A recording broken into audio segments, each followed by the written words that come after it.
कुमारी कंगना राउत।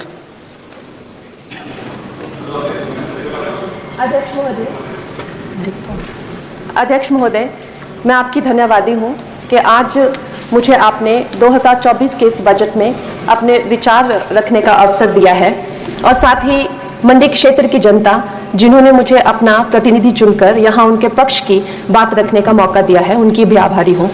ये जगह मेरे लिए बहुत नई है, मैं एक नई सांसद हूँ, मगर मुझे इस बात का आभास है कि ये जो 18वीं लोकसभा है ये कोई सामान्य लोकसभा नहीं है। इस लोकसभा का जो चुनाव हुआ है उसमें हमारे जो शीर्ष नेतृत्व हैं, हमारे माननीय प्रधानमंत्री श्री नरेंद्र मोदी जी ने लगातार तीसरी बार प्रधानमंत्री बनकर पिछले 60 सालों का जो रिकॉर्ड तोड़ा है, उसके लिए हम सब उन्हें जो है वो हार्दिक बधाई देते हैं। साथ ही बधाई के पात्र हैं हम सब भारतीय जनता पार्टी के लोग जिन्हें ये सौभाग्य प्राप्त हुआ।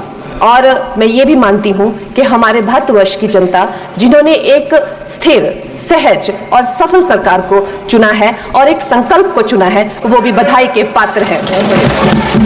महोदय जी, हम सब जानते हैं कि आज से 10 साल पहले हमारे देश की अर्थव्यवस्था का क्या हाल था।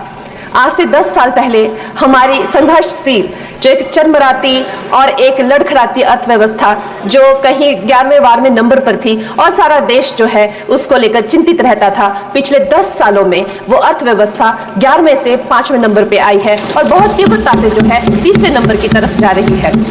ये जो 2024 का बजट है ये सब वर्गों को जो है वो शक्ति प्रदान करने वाला बजट है। इस बजट से जो है वो हमारी अर्थव्यवस्था को भी तीव्रता मिलेगी महोदय जी। और जो हमारा 2047 का जो संकल्प है कि विकसित भारत का जो संकल्प है, हम प्रथम इकोनॉमी बनेंगे, वो भी इस बजट से हम पूरी उम्मीद है एक कदम हम उस संकल्प के जो है वो करीब जाएंगे।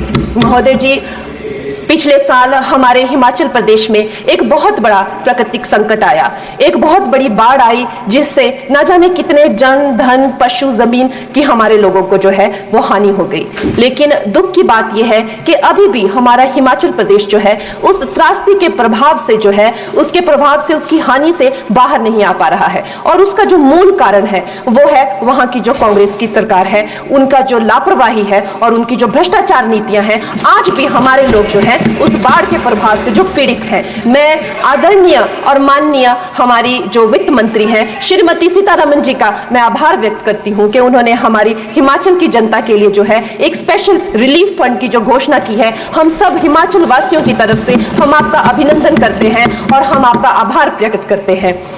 महोदय जी, मुझे ये जान के और आपको बताकर इस बात की खुशी भी होती है और खेद भी होता है कि जितना काम पिछले 10 वर्षों में हमारी भारतीय जनता पार्टी ने हिमाचल प्रदेश में किया है वो उतना काम हमारे आज़ादी के बाद 60 सालों में भी हिमाचल प्रदेश में नहीं हुआ था। आप सब हिमाचल जाते रहे होंगे। Varsha, it is her maiden speech. आप सब Himachal, Varsha, it is her maiden speech, kindly.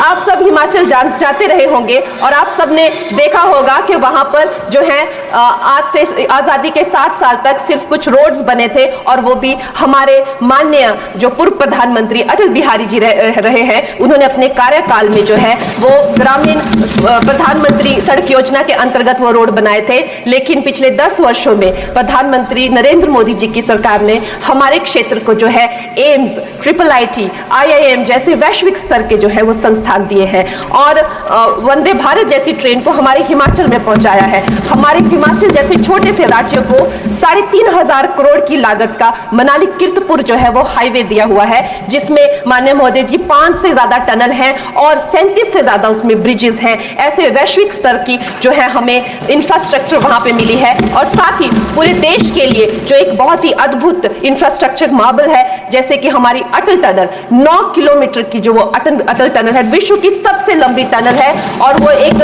Single tube highway जो है वो पूरे विश्व के लिए जो है एक बहुत बड़ा उदाहरण है। और उसके साथ ही 11,000 करोड़ के हाइडल प्रोजेक्ट्स हमारे हिमाचल प्रदेश को दिए हैं। अगर मैं ये सूची यहाँ पे रखूं तो शायद आप लोगों का बहुत वक्त जो है इसमें लग जाए, लेकिन लाखों लाभार्थी जो है वो चाहे मुफ्त राशन हो, चाहे PM की जो है वो मकान हो या आयुष्मान हो, हमारा हिमाचल प्रदेश प्रदेश एक ऐसे राज्य है जो पूरी तरह से शौच फ्री है और वहां घर घर में जो है वो गैस चूल्हे का कनेक्शन लगा है। एक भी माता, एक भी बहन गैस चूल्हे के कनेक्शन के बिना नहीं है। और मेरा ये जो सौभाग्य है 18वीं लोकसभा में, महोदय जी, मेरा ये सौभाग्य है कि जब मैं यहाँ पे आई थी तब महिला आरक्षण बिल, जो राजनीति में महिलाओं को जो है 33% आरक्षण देता है, वो बिल भी पारित हुआ था। तो मेरे लिए बड़ी ही ये सौभाग्यशाली जो है 18वीं जो लोकसभा है। और मैं ये कहना चाहूंगी कि ये जो बिल है ये अवश्य ही एम्प्लॉयमेंट हो या चाहे स्टार्टअप इनोवेशंस हो, चाहे हमारे गरीब और मिडिल क्लास को टैक्स रिलैक्सेशन हो या हमारे जो अन्नदाता किसान हो उन पे फोकस हो। ये मैं इसे होलसम बजट कहती हूँ। और मेरी एक प्रार्थना रहेगी हमारे सरकार से कि हमारे मंडी क्षेत्र में अगर एक इंटरनेशनल एयरपोर्ट हो तो अवश्य ही हमारी जनता का टूरिज्म की दृष्टि से बहुत कल्याण होगा। वो हमें जरूर इस विषय में सोचें। और मुझे लगता है ये जो बजट है, हम हिमाचल के वासी जो हैं इसका पूरी तरीके से जो है वो वेलकम करते हैं। और धन्यवाद।